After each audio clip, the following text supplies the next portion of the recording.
Anyway, this is his story. My wife Jane and I rank between a 5 and a 6 on the baseball fan scale.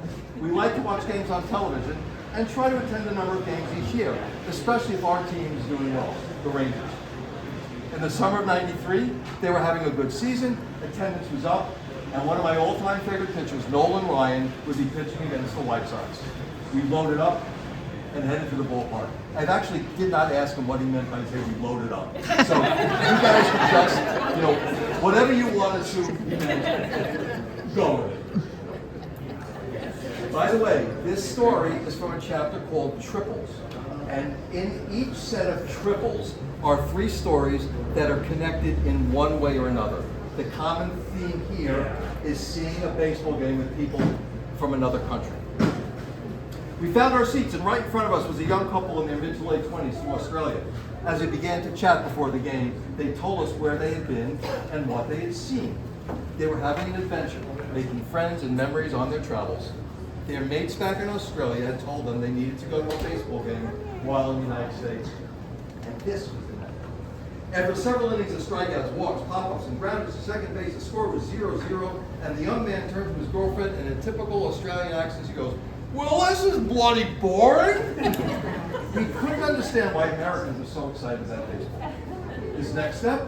Buy a couple beers from the nearby vendor.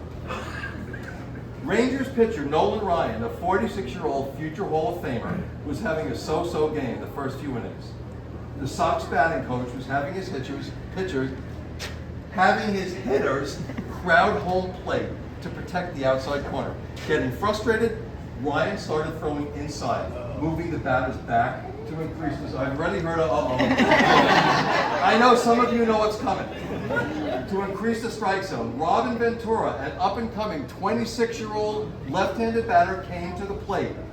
As coach, he hugged the plate, and Ryan threw a high fastball on the inside. Ventura jumped back. To show he was not going to be intimidated, Ventura set up even further to the plate, and you guessed it, Ryan threw another inside fastball. The combination of Ventura's location and the speed of the fastball, Ryan hit Ventura in the arm, and the umpire sent Ventura to first base. How many of you now know what's going to happen that's coming next? After 2 or 3 steps toward first, Ventura decided to make his infamous charge to the mound. Ryan squared up, and when Ventura reached the mound, Ryan grabbed him with his left arm around his neck and proceeded to beat the crap out of him with his right. Both benches empty, mayhem ensued. The rest of the story is baseball history. At that exact moment, the Aussie exclaimed, "This is bloody fantastic! It's going to make me feel homesick!" He then said he understood why Americans love baseball. To this day, I am fairly certain this extremely excited young Australian believed having a brawl during a baseball game was a common experience. I did not want to spoil this baseball game. And that's from Allen Fouty in Dallas, Texas.